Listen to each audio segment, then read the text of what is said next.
I think it's important that maybe more of our legislators get out to the people and find out really what needs to be done. I think they operate within a vacuum in many cases, and he's trying to operate outside that vacuum. What's going on in Washington? Well, I'd rather talk about what's going on here in Clayton, actually. Yes, we know what's going on in Washington. We definitely want to maintain security, but sometimes it just seems like it really takes a little bit too much out of people. We have some real close friends at the boat museum that come across on a regular basis, and they're detained for an hour and a half coming across, and that just makes doing business over here, having a relationship, very difficult. One of the things we do is we monitor the dwell times at all 11 border crossings in the district.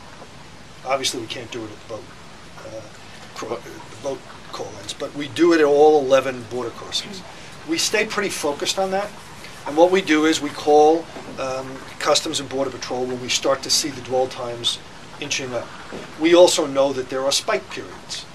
Holidays, Thanksgiving, Christmas, New Year's, and then the summer months. We really stay on top of that stuff because we know how important that is to the border communities in terms of tourism, in terms of business, and certainly from my perspective coming from Plattsburgh, the federal government did not really oversee their Medicare, Medicaid fraud initially, and now it's coming back on hospitals who are working very hard to try and follow the regs and do the work.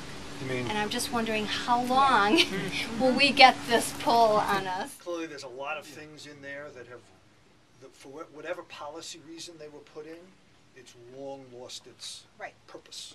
So my view is the first place we should be looking is there, with even relatively minor adjustments to that. 20%, 30%, you could bring in $300 billion of revenue. I think it has to be a balanced approach. I think we have to be cutting and raising revenue. Well, I think he answered the questions, as best he could. I don't think anybody has all the answers, and obviously he said I don't have all the answers. I know what some of the questions are, but I don't know all the answers.